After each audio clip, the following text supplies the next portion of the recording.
As this group knows, a year ago, I had a bone marrow transplant at the City of Hope.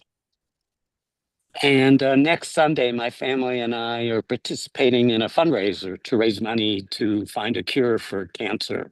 So if any of you are interested in sponsoring us, I've put my email in the chat. And if you can reach me that way, or you can just put your own email in the chat and I'll make note of it. But I appreciate your support. So thank you, and sorry for interrupting, Rabbi. Not at all, a very worthy cause, and we haven't even really started, so that's perfect. Thanks for sharing that, and I hope we can find out more about ways to support your work.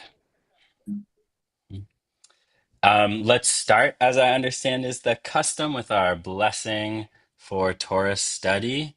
I'll put it up on the screen to have, but let's bless together. Baruch atah Tודה Adonai Adonai, Eloheinu Eloheinu, melech מלך haolam העולם, asher אשר kidshanu קידשנו b'mitzvotav ומצוות v'tzivanu ציוונו la'asok לעשות b'divrei בדברי Torah. As Rabbi Arthur Waskow, who passed away earlier this week, was fond of saying, he translates that as to soak in the words of Torah, and other people teach that as well. But I think that's a nice image as we spend some time together. So I'll invite you, as we're getting started, to um, keep yourself on mute when not sharing. I'm really excited to hear what you have to say and not hear what you don't want to say when you're sharing it. Just another couple best practices.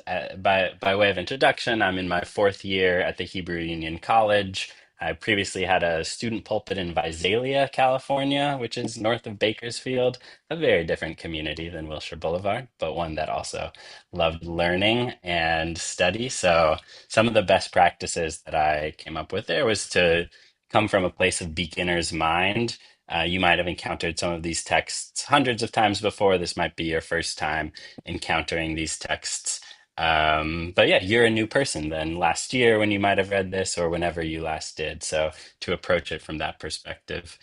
And also, if you're someone who has shared a lot, there's a lot of wisdom in this group, what I've seen from the past YouTube videos I've watched. So if you're sharing a lot, I invite you to listen more and see what you can learn from other folks. And if you're someone who feels like they might like to have a more fully formed thought before they share, I encourage you to share whatever half baked is rocking around in your mind and let it cook in this oven of learning here together. So, the last thing I'd ask is if you could say your name before you speak, just so I can get to know you better as I join into this rotation with all of you. Um, can we agree to that? Does that work for folks? Yeah. Great. The thumbs up and verbal engagement I got will be enough for me. So I have somewhat of a visual presentation today. So I hope folks can see their screens. If not, we'll talk through it. But today I have brought some sources on the Tower of Babel, multiple perspectives. So we'll be looking at some art. I'll pause to ask questions. Feel free to jump in as you'd like, and I'll see if I walk that back as we go on. But these are three different portrayals of the Tower of Babel across time. We'll look at a couple more. Um, yeah, just to sort of get us in the state of what we're talking about today. I want to start with, well, are people able to use the chat function?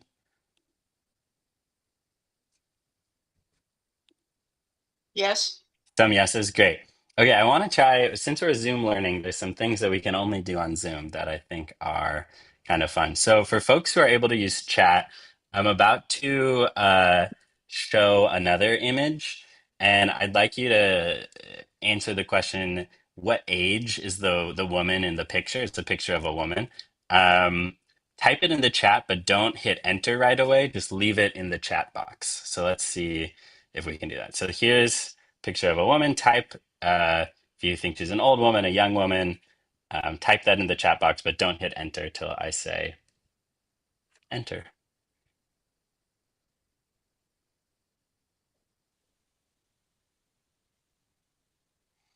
All right, do folks have their answers locked in? Let's hit enter.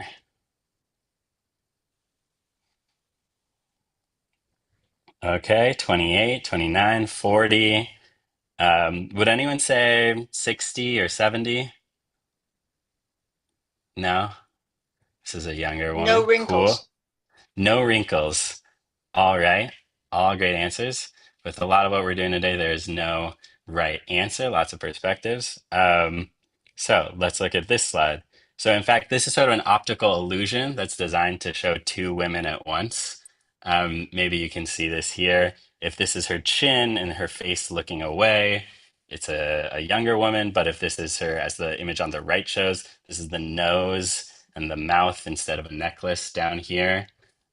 This could be an older woman who looks like. Have people seen this before? Is this familiar to folks? Hmm. No. Brad's nodding. Helen says no. Um, yeah, neither of these images is correct. Neither of them is the right way of seeing, but this image contains kind of both perspectives. Elise says she has seen it before. Great. Um, and as we talk through this story, I think that's something that I'm curious and thinking about often in Judaism is there one right way of looking at something? Is there multiple perspectives? Is that good? Is that confusing? Um, these are some of the questions that I want to consider with you as we go through this today. Let's look at this next slide. Again, I'll ask you to put something in the chat box or think to yourself, but don't hit enter right away. What shapes do you see in this image? We'll put our answers in the chat box.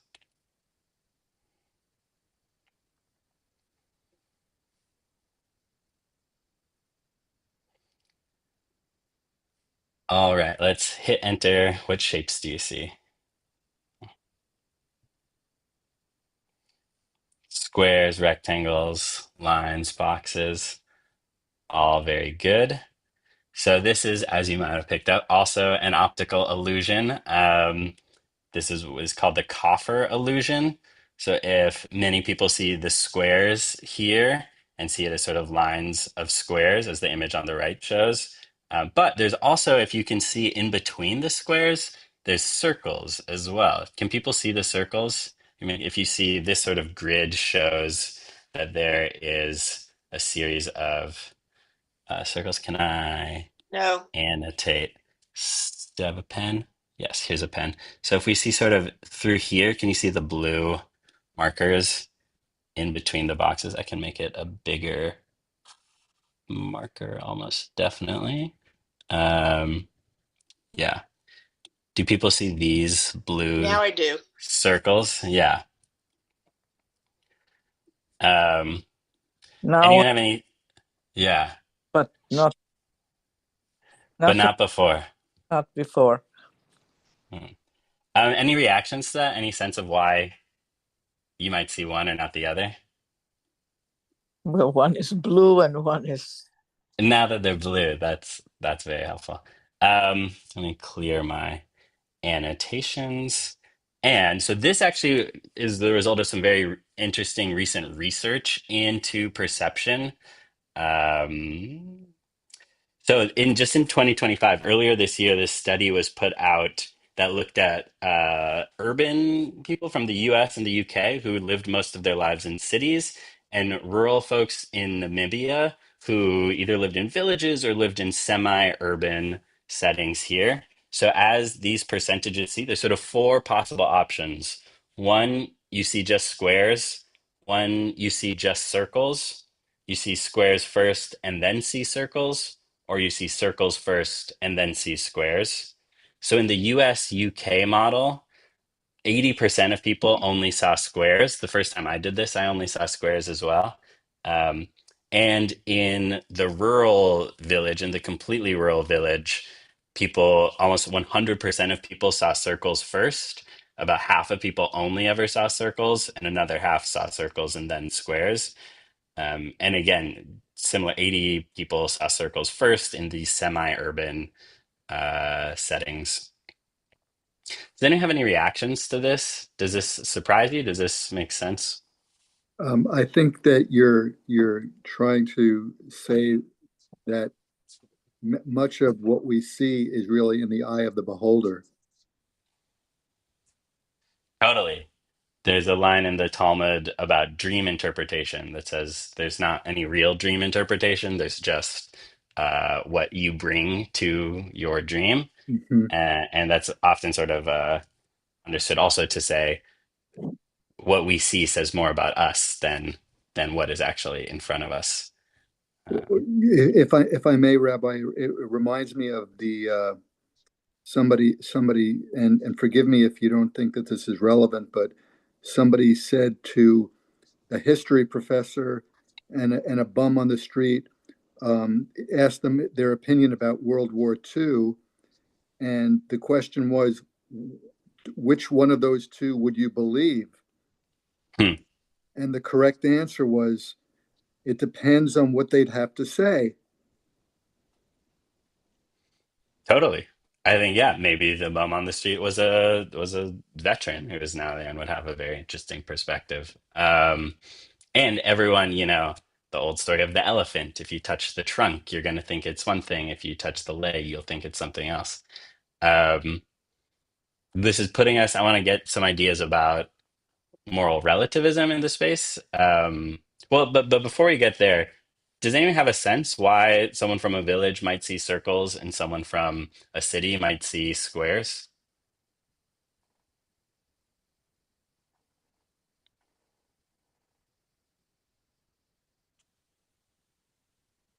Are circles more of an organic shape than squares? Squares are, kind of manufactured. Circles, I mean, a tree trunk is sort of a circle, so it's more organic. So, That's that's definitely one of the theories that these researchers put out. They use the term sort of carpentered spaces, and we grow up in these sort of much more square buildings, and there are even the village huts here are circular, and the tree trunks and everything else. I think that's an excellent theory. This is all very new research, so we're still figuring out what any of that means. But yes, any other thoughts from the room?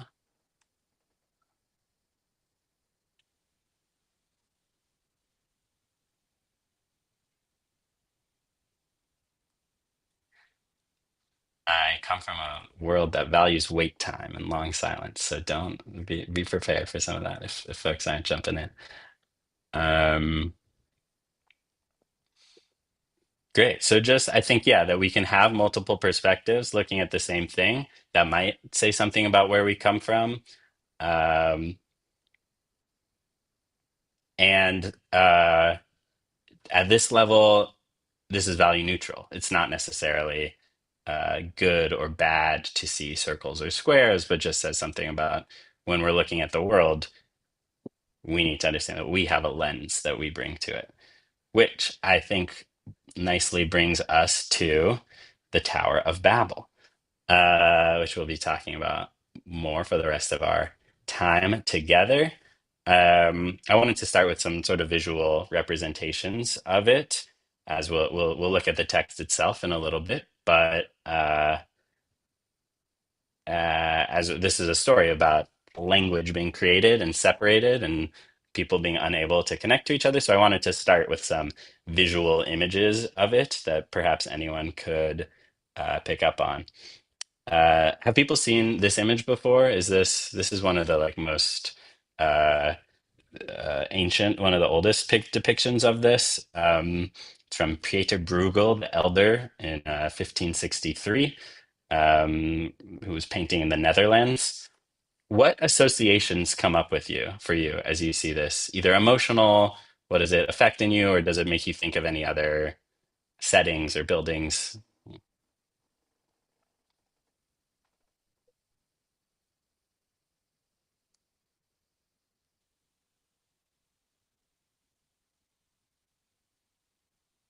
Cindy, go for it.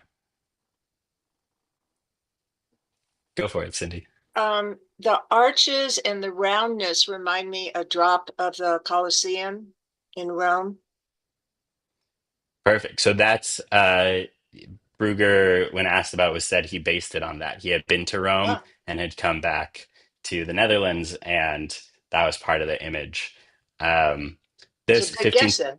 is a great guess. You're right on it. Say more about that. What do you think it would mean in the 1500s to use the Colosseum as a image for this story?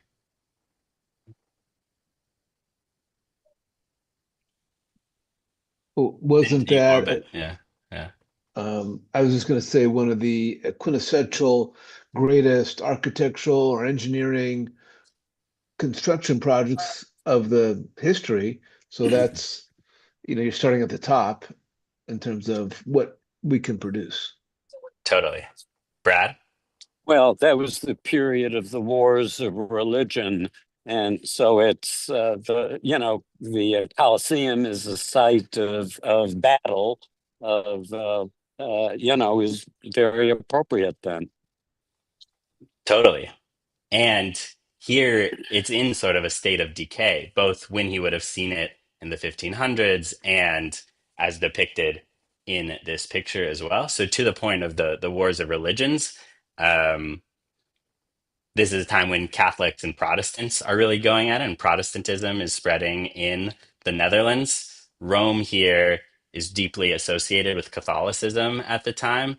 And so this is in some ways sort of an invective against the Catholicism of the time. Rome understood to be the eternal city, but now lying in waste and decay. Uh, it stands as sort of a symbol of vanity and transience in a way that uh, Bruegel is bringing his lens and his narrative to this religious story to tell his own perspective while also painting a beautiful painting of this time. Helen, did you unmute? Did anyone else want to react to any of this? No. All right. Happy to have you. Um,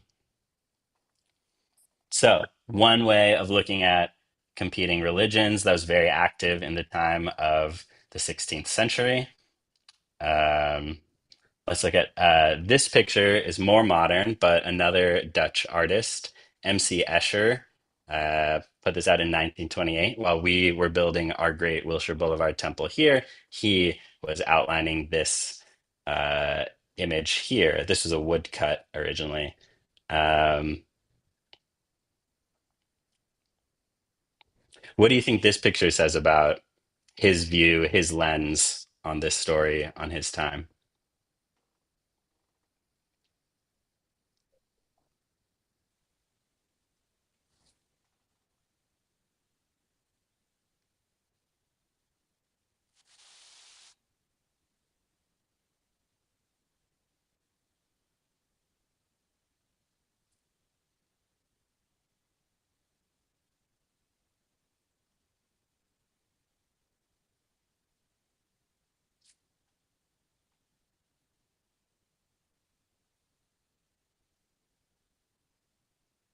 I'm just looking like the two domes are a little bit Mhm. like our Glazer campus domes.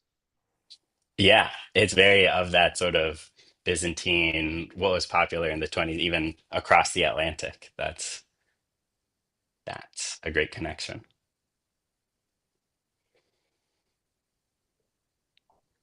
I view it differently. Yeah, say more.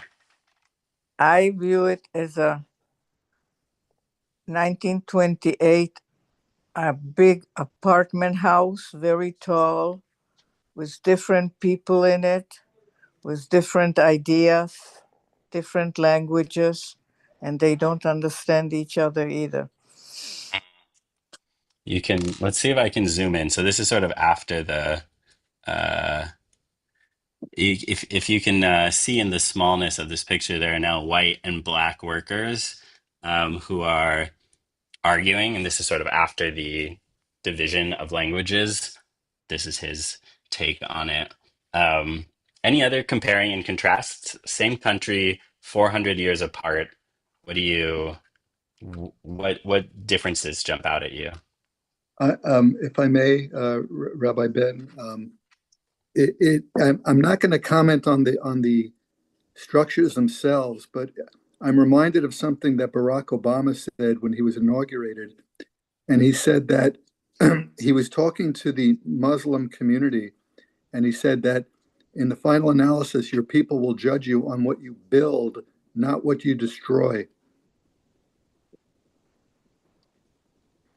I want you to hold on to that. That's a very useful idea and quote for later in this text study as well. But also, yeah. Brad, go for it. Well, we're post World War One here, and I wonder if this doesn't evoke war and war damage, aerial type of Hmm. bombing that was new in World War One. I don't know. To me, it evokes war, and war, of course, is a breakdown of communication.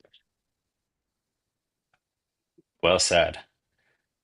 I loved Helen's point. I love everyone's points equally. And Helen's about this looking like an apartment complex really does. It looks to me like New York City, these big towers that look different, more sort of linear and angular than the more round, differently geometric Brugger painting.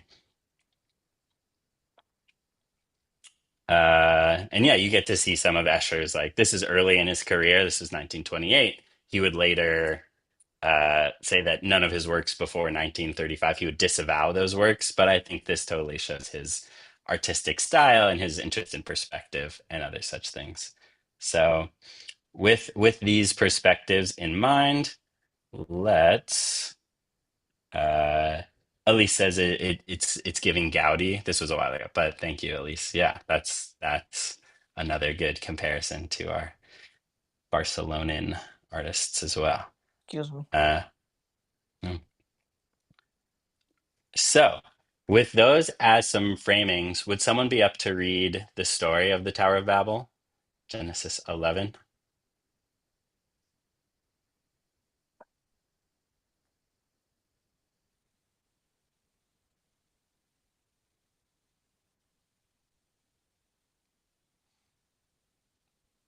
Any English readers feeling brave for us today? I'll give it a shot, Rabbi. Thank you, Benjamin. Everyone on earth had the same language and the same words.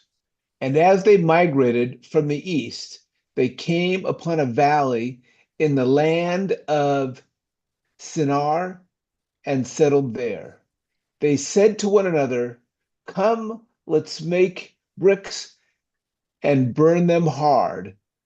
Brick served as stone, and um, bitumen served as the Bitumen, mortar. yeah. Bitumen served as the mortar. And they said, "Come, let us build us a city and a tower with its top in the sky to make a name for ourselves. Else we shall be scattered all over the world." The Lord came down to look at the city and tower that man had built. And the Lord said, "If as one people, with one language for all, this is how they have begun to act, then nothing that they may propose to do will be out of their reach. Let us then go down and confound their speech there, so that they shall not understand one another's speech." Thus the Lord scattered them from over the face of the whole earth, and they stopped building the city. That is why it is called Babel, because there the Lord confounded the speech of the whole earth, and from there the Lord scattered them over the face of the whole earth. Excellent reading. Thank you very much. Uh, so this is sort of it. Everything we have about Babel starts from these 9 verses. Um, it's somewhat of it's a story that clearly influenced art in other dimensions. Is there anything here that jumps out at you if you were reading this for the first time? So if I could ask a question, Rabbi. Please. So this is saying, I don't know, what do we, this period in the Torah is what, maybe 20 generations after the, Garden of Eden and such. So I assume the population of the earth is small. I mean, I don't know. I guess I assume that. And then this is saying they all came to live in one place. Everybody on the earth was living in one place. So it's even smaller because this generation is the first generation after the flood. This Oh, is, after the flood. yeah, the Oh. flood has just wiped out everyone. Noah emerges, and And his three so sons and their wives. So this is the population is very small, smaller than it was before, one would assume. well, definitely smaller than pre-flood. There's going to be some growth. I don't want to steer you Well, incorrectly I just here. it's really Yeah. not important. So they're all in Yeah. the same place, and they build this tower. And did they say why they built it? Just because? What was the reason to build it? Yeah, to To make build a a name for city? ourselves, else otherwise we'll be scattered all over the world.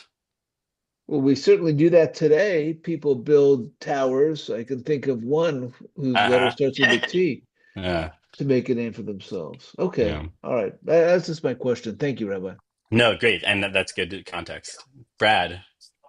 Oh. Well, I mean, is this telling us that the Lord is finding the fact that we could communicate with each other a bad thing because it led to pride and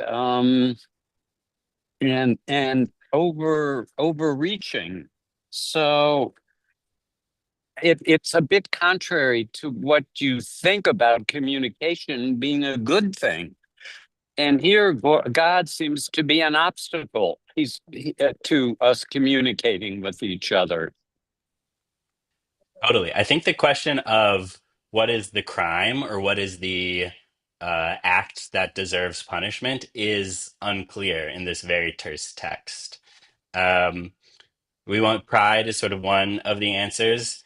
Um, Another answer is the building of cities itself. There's sort of an anti-urbanist bent across these texts, across the Bible. Um, a third answer is sort of the reaching the tower, like trying to get close to God, which it doesn't in this text. It doesn't necessarily say they're trying to get there, but other commentators take it in that direction. Do people see other thoughts of what the crime might be in this text?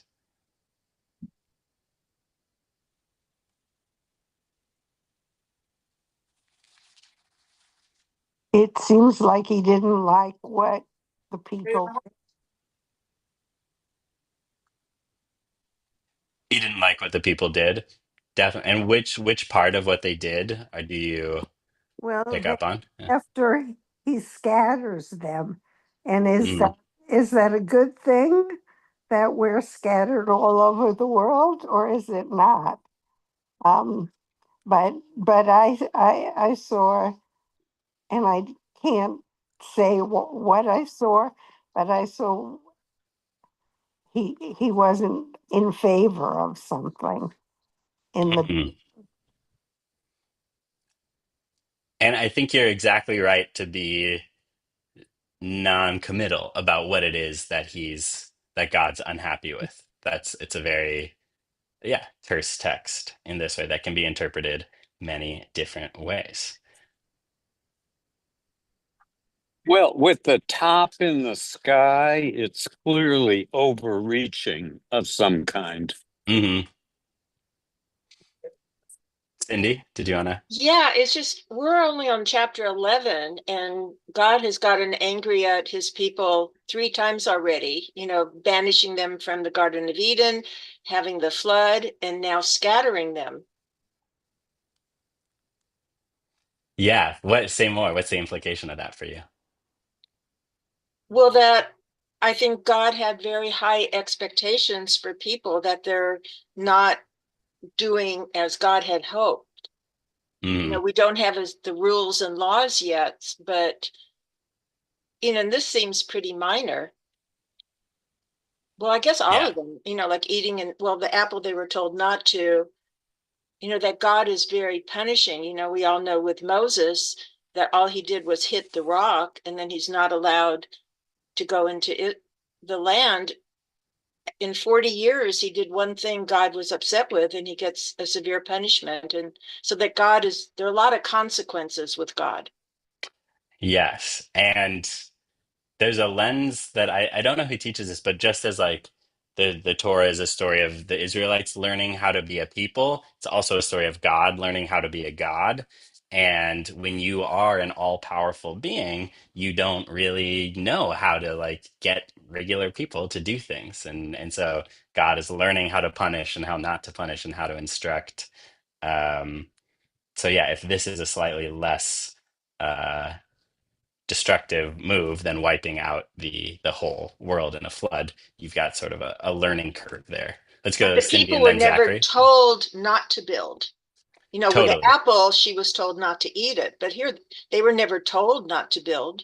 Yeah. And Zach, let me just say one more thing. Even you can imagine a traumatized people that's a generation or a couple generations removed from the world being flooded might want to build a tower to ensure that if the world floods again, they have some height above water where they can survive. Zachary, Oh, I was just going to ask you a question about the flood itself. please. What was the purpose of that, by the way? Yeah. Um, God saw that the world was corrupt. There's a lot of different answers around what that corruption looks like. But yeah, chapter, this is 6:11. I just have it here. The earth became corrupt before God. The earth was filled with violence. And when God saw how corrupt the earth was, God said, I'm going to wipe them off the earth. Okay, forgive me if I have an ulterior motive by asking that question, but I mean, if you're going to wipe out a people because you don't like who they are or what they do, I mean, isn't that called ethnic cleansing? If you're trying to wipe out an ethnic group, yes, that is sort of that term. Do you But guys see he Benjamin's wasn't. hand? Let's see. Well, I just wanted to comment on that. I don't, the way I read the Torah this morning about Noah, he did wipe them out, but he chose a righteous man amongst them to survive and carry on the people. So I don't know if I would totally agree that that was ethnic cleansing, but just going to the last part of the first paragraph, else we'd be scattered all over the world. So that was their fear. We'll be Uh-huh. scattered all over. And vis-a-vis, I would say God didn't mind that. Hence, he broke down this tower. So I think that was maybe God wanted them, us people, to be all over the earth. Does that make sense, Rabbi? Because Uh, yeah, I'm let me make saying sure I that, have the back. Yeah. Is this like you're saying God was behind this the whole time? God wanted to scatter them and planted this idea in them, or that their actions were actually well, aligned with? Yeah. I mean, one might say God knows all and what's going to happen in the future, but Mhm. that if these people said their fear was they would be scattered, that's their Hmm. fear. But so the contra of that is to be scattered is what God wanted. So they were afraid of something that was, I'm going to say, was in their own best interest because Hmm. God wanted it for them. Yeah, their fear, for whatever reason, of being scattered, uh, they felt an instinct to yeshvu is the word, to settle and clump up together. And God said, "No, that's not how it's going to be." And God gave them a chance to do that on their own, and then had to come in with this uh, punishing punishment. I think that's a very a fair read. And what does that say to you about these people or about this text, how God works? Well, I would sort of fast forward to today, to the diaspora, where we do have Jews. all over the Hmm. world. And so maybe part of God's super plan for the Jewish people. But that I might be getting a little heady with that. It is Friday.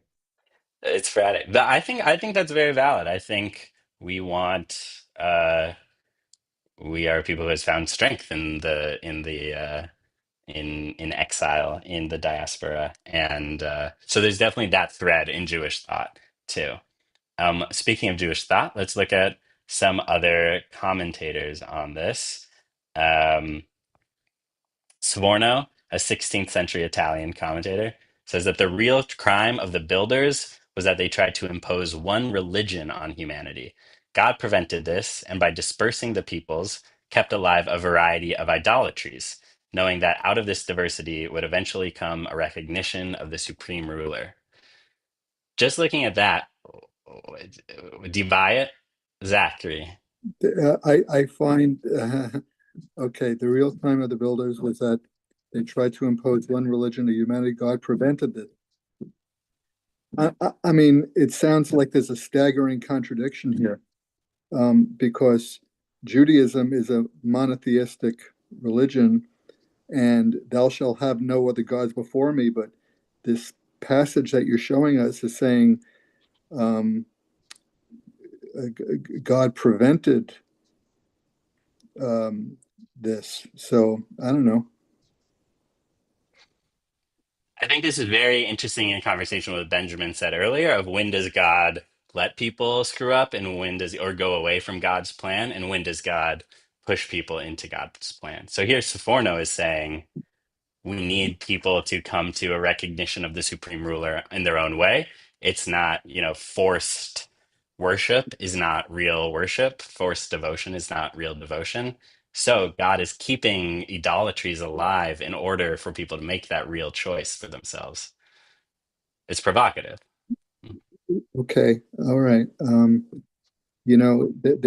There's a book by Dennis Prager. It's called "Why the Jews," and he talks about why the Jews are hated, and Hmm. and one of the reasons he cites is because of monotheism, because we are basically, as a people, telling the world that there is only one God. And apparently, according to this book, that doesn't sit well with a lot of people. Yeah. And even I wonder what Dennis Pray, I'm sure it says in the book, but even other monotheistic religions have had an issue with Jews too. So I'm curious about that. Brad? Well, I'm really struggling with this. The idea that God would want to keep idolatry alive. Uh-huh. It goes against everything that we know about Judaism. I mean, about the Ten Commandments, the second commandment. We shall not worship idols. I mean, how could I don't get this. I think this logic is really um, the logic in this is really tortured. Uh-huh. Did someone want to respond to that? Did someone? I think there's a second piece in this for me, Brad, in that all of these stories might have been stories that existed before, but there's another way of understanding these stories as explaining the world that exists around them. So Saforno writing in 1500s Italy is in a time of incredible change. That's when that Brugger painting was being painted, and he was able to go from the Netherlands to Rome in a way that that kind of travel is very difficult before, and even at that time. Like, so he's looking around and seeing idolatrous behaviors all around, and is asking himself, how is this possible? Why would a just God who believes all these things allow idolatry to exist in this world? Does that feel like a framing that might prompt this answer, or is that not compelling to you still? I want to give Brad a chance to reply, and then we'll take it to Zachary. I still think it's very tortured. Yeah.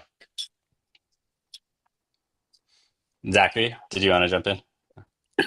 Impose one religion on humanity. God prevented this, and by dispersing the peoples, kept alive a variety of idolatries, knowing that out of this diversity would eventually come a recognition of the supreme rule.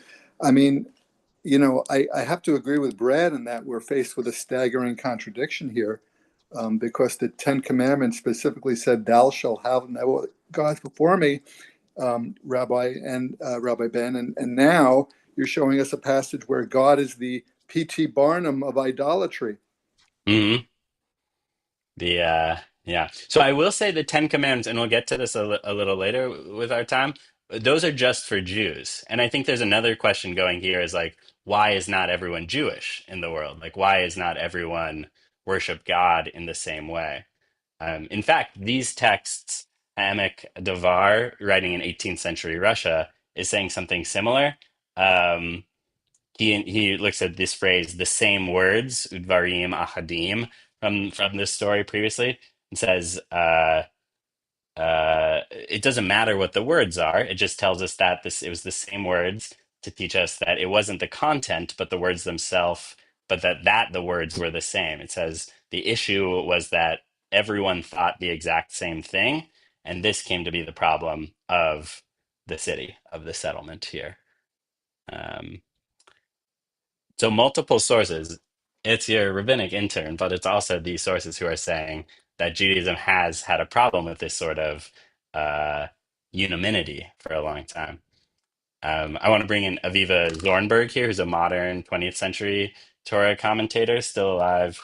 Who's the answer? And she, going back to some of our conversation about trauma earlier, says that this generation of the tower couldn't imagine a world with God at its center, so that they were not then able to imagine a multiplicity of selves, of worlds existing together, even interacting with one another in modes that build and do not destroy. Was that the Prager quote or that was the Obama quote that you brought, Zachary? Says that. Yeah. Obama said that, Mm. and I found that to be just such a memorable quote. Your people will remember you by what you build and not by what you destroy. I just found that, I mean, very moving for me personally. And I think this is what Zornberg's getting at too, that many people can't imagine a multiplicity leading to anything except destruction and conflict.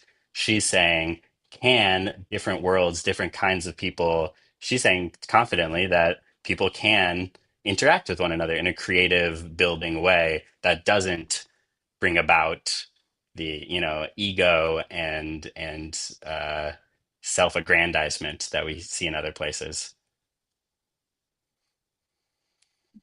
Which I Um, think is played. Oh, go for it, Zachary. Yeah. no, my mind is just drifting onto the last 2 years of what's been going on in Gaza, and all we've been doing is been destroying. So, um, I'm not sure I have much credibility with you know, with building right now. Mhm. Yeah. I just want to name, I'm sure there's a variety of perspectives on contemporary politics in this call, and want to make space for anyone to come and bring whatever they bring to the text, and not a space to go into Israel politics, but happy to discuss what comes up for folks. Um, yeah. Uh, I think it's hard. I think this is not easy. And Aviva Zornberg is saying that uh, this is her image of what a healthy community looks like with multiplicity. Um, uh, Let's come back to that. Jonathan Sacks, Lord Rabbi Jonathan Sacks, is someone else who has picked up these ideas. He passed away fairly recently, but for his book on the dignity of difference, how to avoid the clash of civilizations, he chose this Brugger painting as the image. So he rooted himself in the Tower of Babel explicitly as this image of difference and desire. Has anyone read this book? Are people familiar with Jonathan Sacks more broadly? He was the former chief rabbi of the UK. British Jew, made a lord, which is a whole nother set of multiple identities and politics. I chose some selections from this book that I wanted to bring to us. So he's an Orthodox rabbi. This is not a bleeding heart liberal Anyway, but he says, truth on earth is not, nor can it aspire to be the whole truth. It is limited, not comprehensive, particular, not universal. When two propositions conflict, it is not necessarily because one is true and the other is false. It may be, and often is, that each represents a different perspective on reality. In heaven, there is truth. On earth, there are truths. Is this an argument that jives with people, or is this antithetical to your? I'm not sure, Rabbi, when Rabbi Lord or Sachs, whoever wrote this, but something that I've heard more and more of late is that when people say to each other having discussion, well, both things can be true. Mhm. And I feel like that's a new phraseology, new phrase, new approach, which I think is in line with what the Rabbi Sachs is saying here, where I can be very anti-Hamas and want Hamas to be destroyed. And I'm not trying to be political, but I can also be against babies being killed indiscriminately in war. Both things can be true. It No, isn't the best example, but no, it's a new perspective and also a very old one that comes up across the Talmud in a number of ways. Of the most famous quote is, "There's a debate happening between rabbis, and they both feel very strong and confident, and they go to God to say who's right." And God says, "Elu va'elu, these and these are the words of the living Torah. Both of them are correct." And it's Hillel and Shammai, if I'm remembering correctly. It's a debate between these two great houses, and ultimately he says they're both true. We side with Hillel here, and there's more understanding about why Hillel. But yeah, it's also a very ancient idea in Judaism. Brad?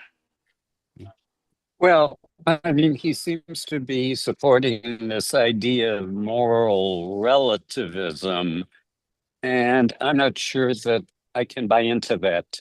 I mean, I guess I'm more Kantian in that if you think of Kant's categorical imperative, for example, thou shalt not murder, thou shalt not kill.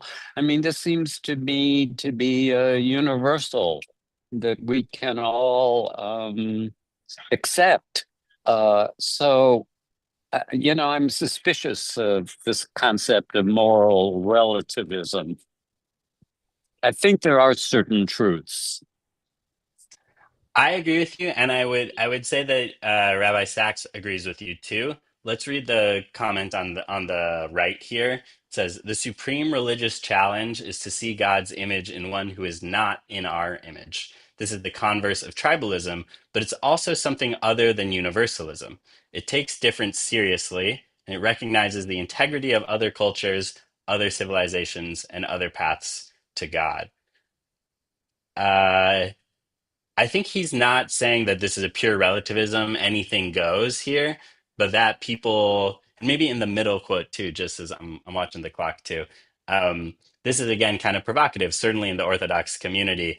Different Orthodox rabbis told him, denounced him, and called this book heretical and said he should not have published it. But here's this quote. "In the course of history, God has spoken to mankind in many languages, through Judaism to Jews, Christianity to Christians, Islam to Muslims. Only such a God is truly transcendental, greater than not only the natural universe, but also than the spiritual universe articulated in any single faith, any specific language, or human sensibility. How could a sacred text convey such an idea? It would declare that God is God of all humanity, but no single faith is or should be the faith of humanity." Brad, does that challenge the idea that this is relativistic, or does that still feel present for you? Well, it doesn't seem to follow from that first paragraph. So again, I think we're dealing with two opposing ideas, and maybe they both Mm, can be true. It's a cognitive dissonance of some kind. yeah. I read this, and anyone's free to read it. Others, not as saying there's no truth and everything is socially constructed, but that there might be multiple ways to tap into a truth. And some of the things might be, a hat on top of what's truth, and hats are important, as people who wear a kippah will tell you, but not necessarily what make religious observance a truth. Benjamin. Well, this reminds me of something I think my mother used to say to me, don't judge somebody until you've walked in their moccasins. Uh-huh. And you know, I mean, I see it all the time in my life where how can everybody has a different perspective, different life experiences, different expectations, different needs or fears. So to walk in their moccasins, or by not, because I really don't know how their perspective may influence their decision. And I think what's often I hear with that sort of image is, to do that, you have to be really confident and know yourself to be able to step into their shoes and say, this is what's different about this, and to still be able to hold on to. Jonathan Sachs, I'm paraphrasing him in some ways, as he addresses this question of particularism. This was in an interview with a contemporary spiritual, On Being is a podcast with Krista Tippett.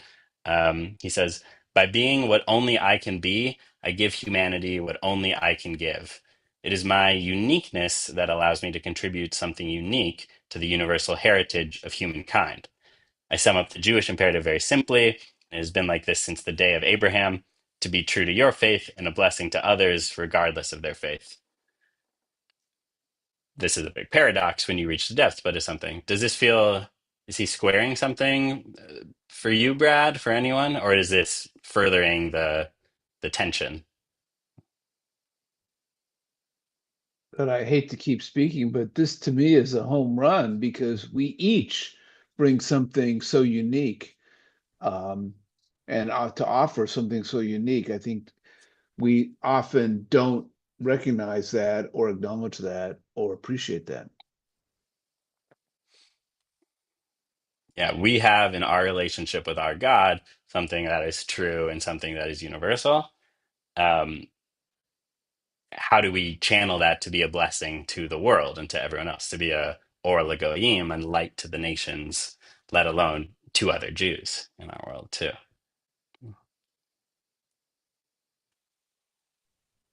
Brad, I want to know it's percolating for you, but yeah, it's percolating. That's totally fine. It's still percolating. Perfect. Let it percolate. Cindy, Helen, Elise, Zach, anything else coming up for you? Any half-baked thoughts that you want to bring? Yeah, yes. You know, it seems to me, I mean, you started the conversation off with showing buildings and, how civilizations want to memorialize their efforts to future generations and whatnot, like the Colosseum, and the Egyptians built the pyramids. And I hate to, if I'm digressing, Rabbi, just tell me. But I mean, I read the newspapers and I watch the news, and Gaza is just a bunch of rubble. I mean, is there an opportunity here for us to show the world that not only are we capable of destroying something, but we're also capable of building something?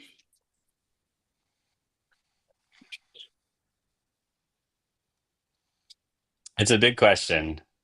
Um, in one way, I think the answer, I'll take the first part of your, or what comes up for me in the first part of your question is that, and in Rabbi Sachs's book, he pulls these other quotes from early church fathers and Rousseau and many others who are commenting on Judaism as sort of the one nation conquered by Rome that survived. And the laws are still being studied when the laws of Salon or Hammurabi's code is not practiced in the way that the Talmud and other texts are still studied. And it is Judaism's reliance or flexibility that to not need a homeland, to not need a temple to survive, that has allowed it to persist in all these ways. That's really not an answer to the second part of your question, and I would hesitate to make any implications there. But Yeah, I don't know. I would hope so that the building is possible. Brad. Yeah, I've I've percolated. So Excellent. what I don't what it's the statement, it's my uniqueness that allows blah blah blah. Hmm. And whenever I, what troubles me is this idea of me, that it's, I think there was a philosopher who wrote, the most hateful word in the language is me.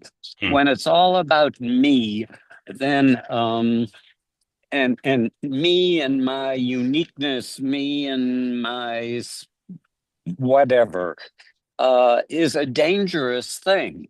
So I'm not sure that I see that as being a positive thing. Thinking of us, each of us, as being unique, I think that's more of a danger than it is a, something that allows us to advance.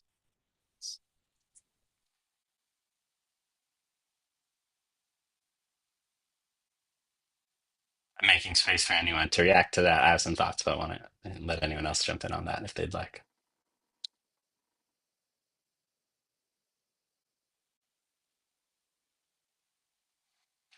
So I'll say, I think, yes, like the uniqueness is a very special kind of uniqueness for Rabbi Sacks and for Jews. Like the idea that each of us is created B'Tselem Elohim in God's image is both a unifying thing and also speaks to some of that diversity. In Mishnah Sanhedrin 4, in an early commentary, there's a sort of metaphor is given that when a human king makes coins, they stamp a coin in the time, and each coin looks exactly alike. But when God, the Melech Melechim, the King of all kings, uses his stamp, uses God's stamp, each thing that comes out is different. That's each human looks different and feels different, but it all comes from the same press and from the same hotem, the same stamp. How does that play with what you're thinking about?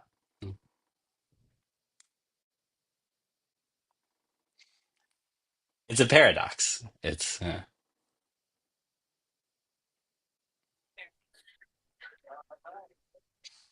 I want to say, to be honest, to be fair to Rabbi Sachs and to others, this is really not, he is really against moral relativism in the way that we brought up this idea that anything goes and anything can be justified.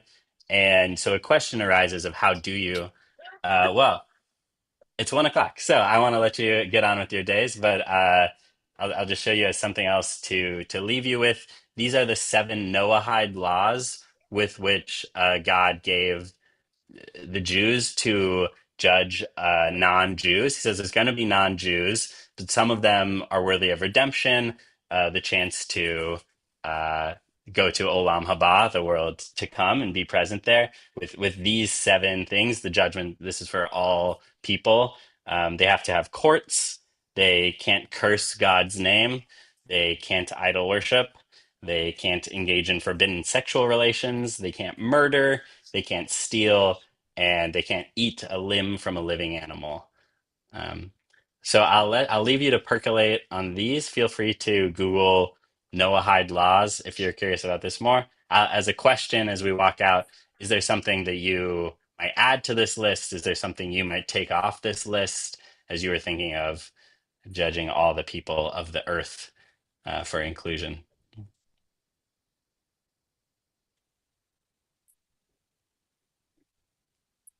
Thank you, Ben. This has been great. Really I'll leave it for appreciate it. you. Thank you. Absolutely. I'll let folks go at 1 o'clock. If anyone has a lingering question, I can stay on for a little longer. But otherwise, have a great rest of your day and Shabbat Shalom. Shabbat shalom. Thank you. Good to see you all. Bye bye. Shabbat shalom.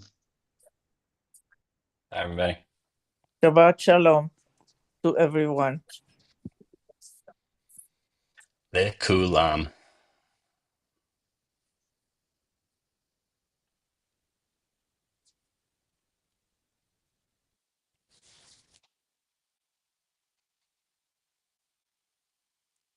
If anyone has a question, feel free to jump in. Otherwise, we'll say goodbye.